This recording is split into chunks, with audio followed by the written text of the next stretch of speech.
혁명사상을 공개적으로 노조원들한테 교육시키고 있는 것이 결통이 나가지고 기사에도 폭로되고 한 적이 몇 년 전부터 있었어요. 그럼 민노총이라는 것은 어떤 단체인지 어린 대학 잘 아는 거 아닙니까? 종북 세력 민노당을 만든 민노총이니까 민노당 민노총은 같은 종북 세력으로 보는 것이 아주 합리적인 것이죠. 그럼 공무원이 거기에 들어가면 도대체 어떻게 되느냐?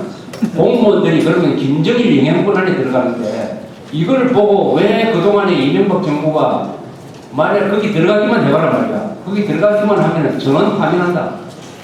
공무원 법에 보면 헌법 7조의 공무원은 국민 전체에 대한 공사고 국민에 대한 책임을 져야 된다고 되어 있는데 민노총에 들어가가지고 민노당을 위해서 충성을 한다든지 하는 이런 것은 절대 허용할 수 없다. 더구나 민노총의 기본적인 정책이 북한의 대남 공작과 배를 같이 한다. 너도 왜 주한미군 철수를 요구하느냐?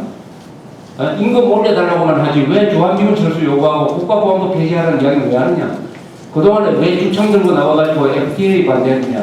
촛불을 안 동 때 너희들 왜 노조분들 동원했느냐? 이런 전력을 다 이야기를 하고 해가지고 대통령이 나서고 관계 장관들이 나서가지고 여러분들 앞으로 이렇게 피하겠습니다 하고 미리 선언을 해야 되는 거 아닙니까? 그래 해야 국민들이 알아서 했어.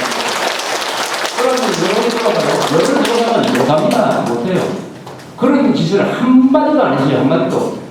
한마디도 안 했어요. 이미 제약이 예고되고 있었는데 도김하다가 딱 들어가 버렸다. 그건 자체가 물론 불법이죠. 그런데 당장 법을 적용해가지고 앞으로 한 달 안으로 탈퇴 안 하면은 12만 명 전원 해고하겠다는 이런 선언도 하지 않고 기껏해가지고 내놓은 성명이 뭐냐?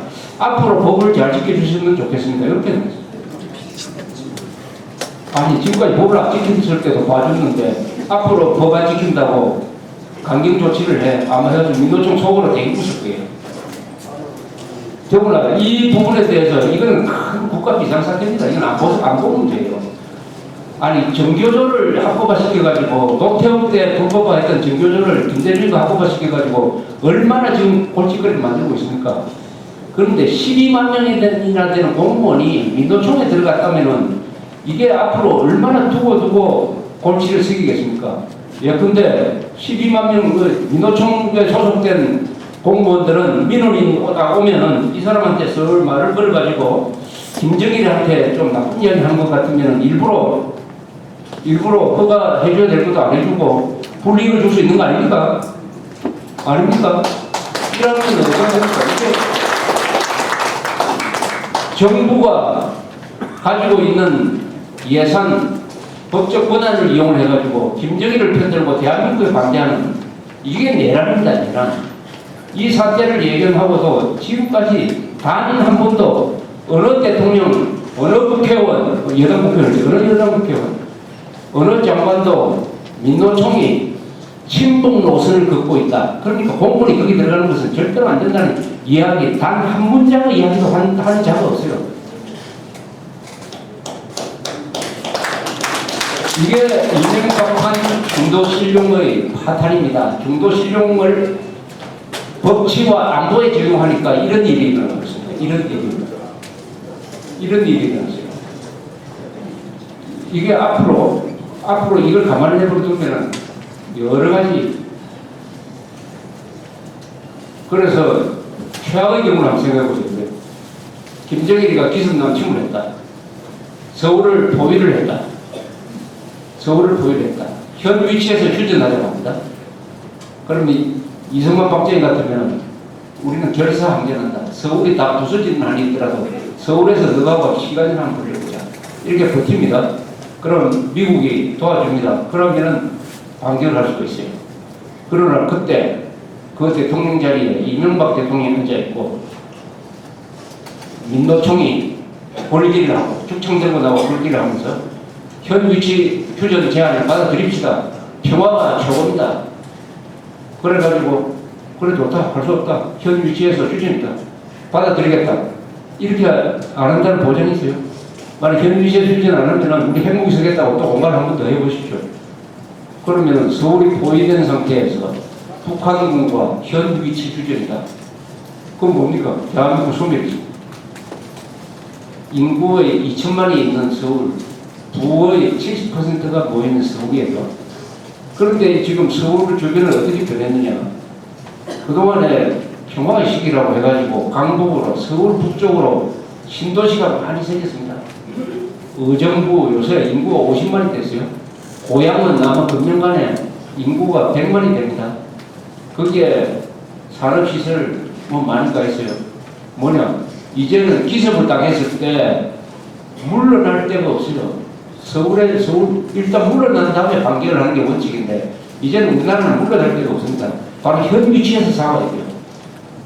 그러려면은 절대로 기습을 허용하면 안 됩니다. 기습을 허용을 안 하려면 어떻게 해야 되느냐. 선제 공격을 할 수 있어야 돼요. 선제 공격. 북한이 전쟁을 결심했다 하는 것은 우리 대충 48시간 전에 알 수 있게 되어 있습니다. 48시간 전에 48시간이 지나면 북한이 덜물 쳐들어오겠구나 하는 판단을 48시간 전에 할 수 있어요. 여러 가지 징후가 있습니다. 뒤에 있던 포병이 앞으로 탁 나오고 비행기가 저 후방에 있던 것이 전선에 있는 비행장으로 딱 이동을 하고 갑자기 북한에서 통신이 탁 터질 때가 있고 통신이 전혀 잡히지 않는다. 그리고 김정일이라든지 이 지구에 있는 인간들을 추적을 해봤더니 전부 다 어디로 가버렸다. 몇 개의 징후를 보면 48시간 이후에 전쟁이라는 걸 알 수 있습니다. 그럼 그때는 어떻게 해야 되느냐. 우리가 선제 공격을 해버립니다.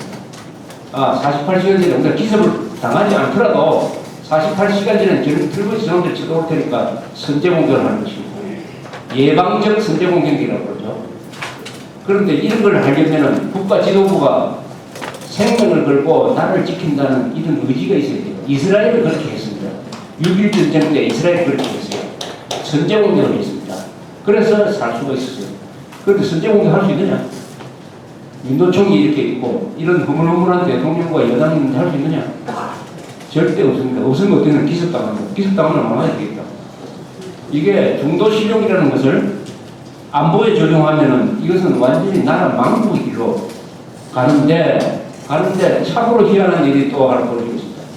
중도실용 정책을 쓰니까 이명박 대통령의 지지율이 올라갔어요. 지지율이 지금 한 50%까지 올라갔어요. 50%까지 올라갔어요. 이명박 대통령이 잘한 부분이 있습니다. 경제 회복, 경제 관리 잘했습니다.